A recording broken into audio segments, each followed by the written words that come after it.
It has been 27 years since the last major animated biblical movie has come out, and this one is not a letdown. Seong Hyo Jang has just debuted as a director in the animated film King of Kings that has just come out in theaters, and I had the opportunity to see it on opening day. Since the last major animated biblical movie was Prince of Egypt, made in 1998, Jang had a lot to live up to for this film. The movie has a pretty stacked cast that stars the likes of Oscar Isaac and Mark Hamill and Uma Thurman, and the person who plays Jesus Christ is Oscar Isaac. And if I didn't already love him before, when he played Moon Knight, Poe Dameron, and Spider-Man 99, this movie makes me love him even more. He does a great job at embodying the calmness of Jesus Christ with his voice, and shows the range for the very few times that Jesus gets frustrated. Now, many people have probably come to this review to ask a few questions, so I'll start. Is this movie biblically accurate? Yes, for the most part, King of Kings is a very biblically accurate movie. I would say 95% of the gospel is in this movie,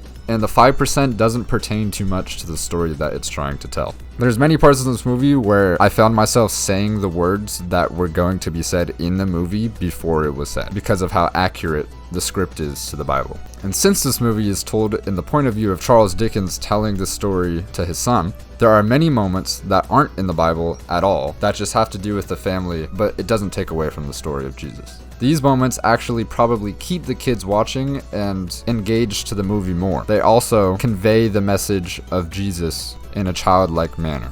Which leads me to this next question. Would kids enjoy watching this movie? While I am not a kid anymore, I would say that yes, kids will enjoy watching this movie.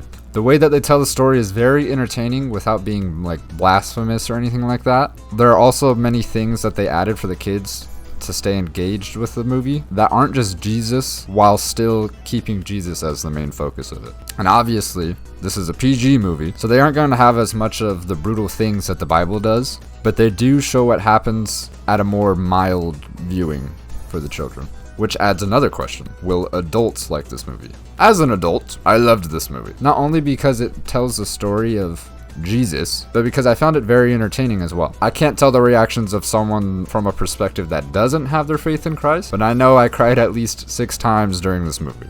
Although it's a kids movie and it's animated, it still shows the compelling story of Jesus Christ accurately and with emotion. With that being said, I give this movie an 8.5 out of 10.